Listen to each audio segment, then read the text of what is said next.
Well, it's a windy one out there today. It's blowing an absolute hoolie. So I have brought you into the shed to tell you what we're going to get up to today. The pumpkins or the squash in the trough at the back are starting to die right back. And I showed you last week, I just left the pumpkins hanging, self-supporting, and they're quite high up. Well, because the foliage is now starting to die back, I'm getting a bit worried that the squash are just going to drop off. So we're going to pick them. Problem being is that over the other side of the fence, and at the minute we can't get round the back of the allotments because it gets very overgrown with nettles and all kinds of stuff. You can get round in the winter with a bit of a clamber, but this time of year it's there's still nettles and stuff. So Kenny's bringing his ladders in. Oh, the wind's absolutely blown. He's bringing his ladders in off the shed, and he's going to climb over and we're going to pick them. So I hope they're ready.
Yay!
So while we've got these ladders, I hope you can hear us with all this wind, while we've got the ladders up and access over the other side of the fence, we've decided to plant out one of the comfrey cuttings that I made, I don't know, in the summer sometime. So we've got a whole pile of fruit trees, and well, not fruit trees, but all kinds of little trees planted out the back here.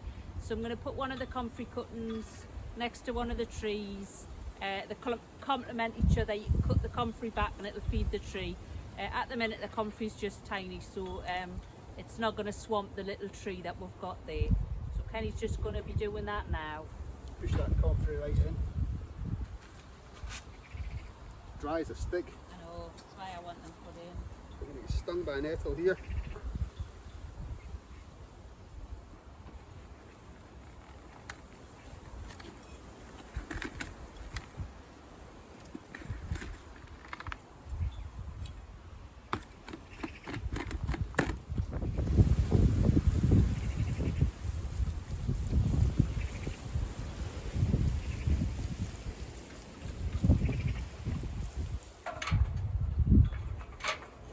decided to plant all the comfrey.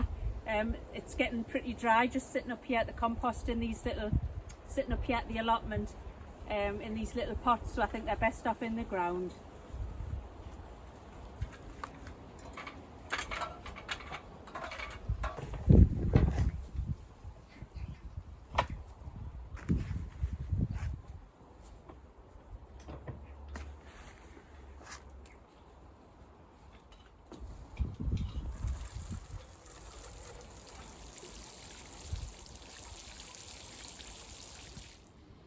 Retired back into the shed for a bit.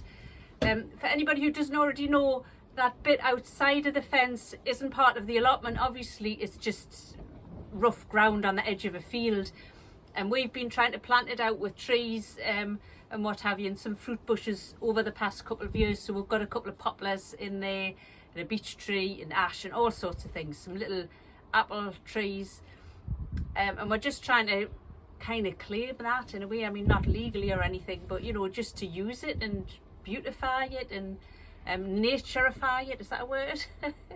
Anyway, so about the comfrey. The comfrey can work excellently with other plants to feed them. Comfrey puts down a huge long taproot which draws up all kinds of minerals and nitrogen that maybe wouldn't be available to plants with a more shallow root.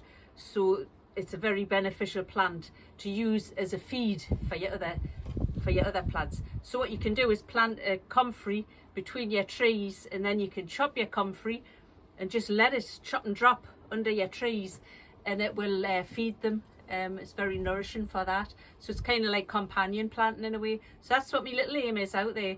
I'm not saying the trees out there are going to get all the comfrey. I do plan to bring it in, compost it, and put it on my borders in the allotment as well. So hopefully that'll work. I didn't really plan to put the comfrey plants out there this soon, to be honest, but I think they're better off in the ground than they are in pots, really, aren't they now? So that's the two squash off the vine. There's still one left on there, but it's sitting on the ground and it's inside the allotment, so I'm just going to leave that for a bit longer. I hope these are ready. I think they will be.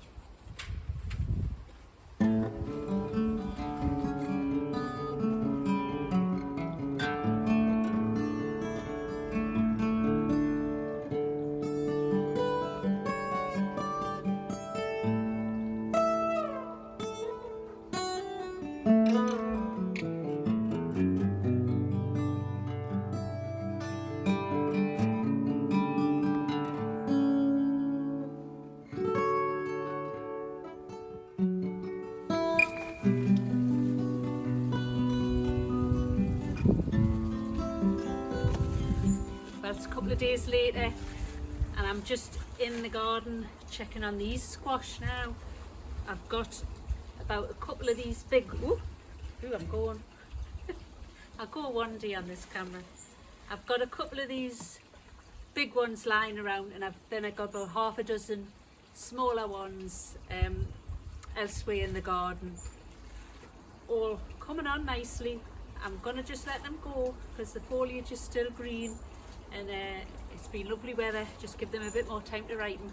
But the ones I picked from the allotment are sitting on the windowsill in the house, just letting them cure a bit before I put them away to store them.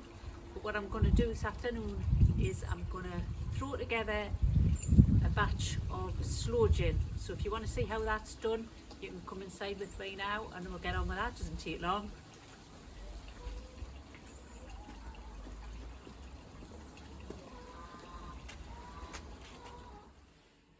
I'll just introduce you to Sonic first as he's on the scene. Hello! This is Sonic. We've got two cats. This is slim and gorgeous Sonic. The other one's fat, but he's a bit cuter. This one's a bit elusive. Say hello. Oh, he's purring anyway.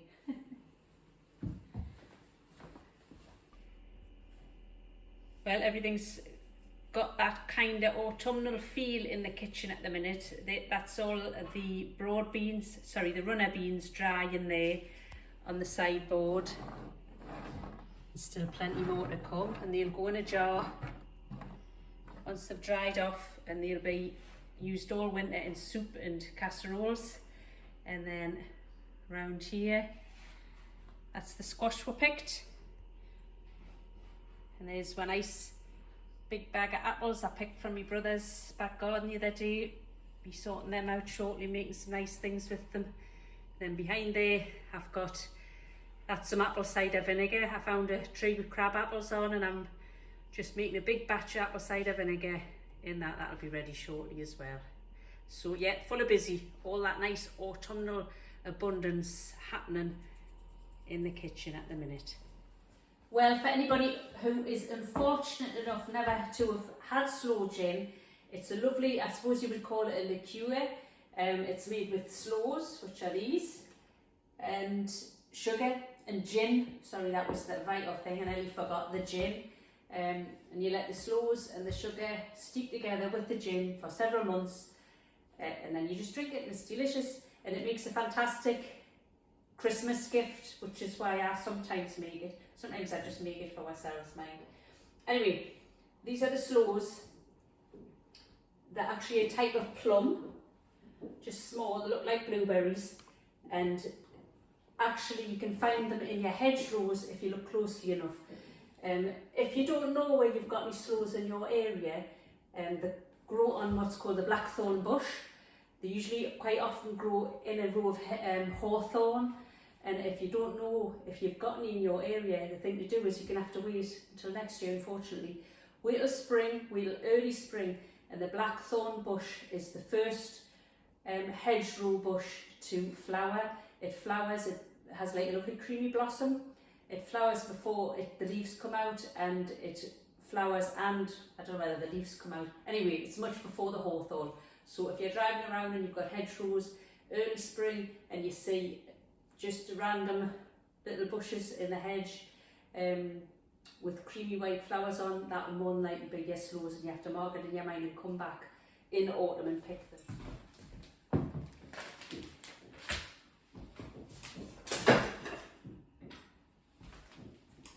There you go, that's all you need, could you believe it? Now, traditionally with the sloes, you're supposed to take a thorn off the blackthorn bush that it comes from, and it has got big thorns about that big. You're supposed to prick each individual sloe to let the juices flow when you soak it in the gin. I have done that once just out of some kind of romantic notion, but I don't think I would bother trying that again.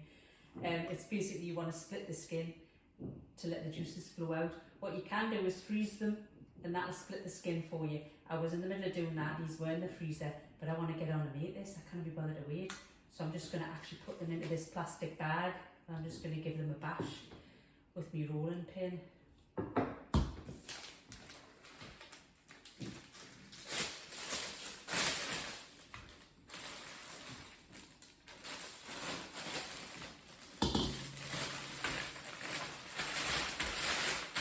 Want to watch this a bit? Might vibrate the camera a bit. Hang on, there's a leaf. Get that out and find it.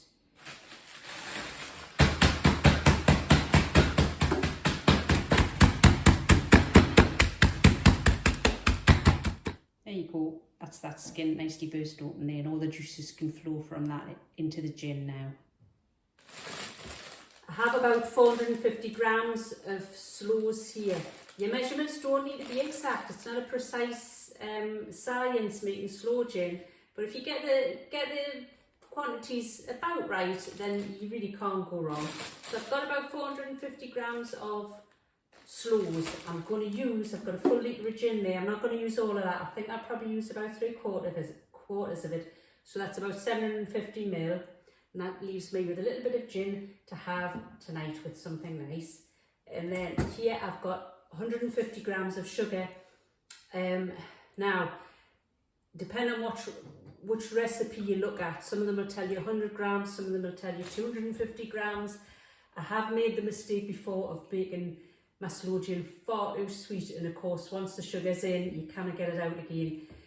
What I'm going to do is put in this 150 grams rather, and if I find it's not sweet enough at the very end, I can always add some more at the end. There's no harm in doing that. So very simple.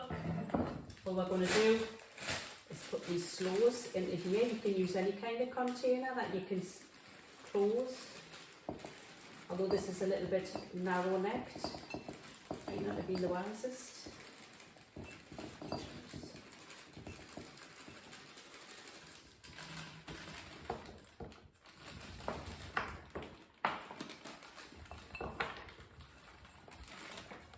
That's your sloes in your bottle. Very nice, very picturesque.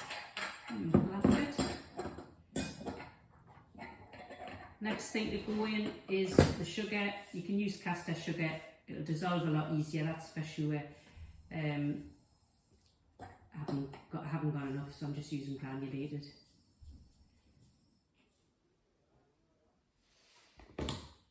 And last and most importantly, the gin. I'm just going to eyeball this. In it goes. I'm not actually sure how much this bottle will hold. I'll fill it right up. Yeah. There we are. And it's as simple as that. Got a leaf in there though.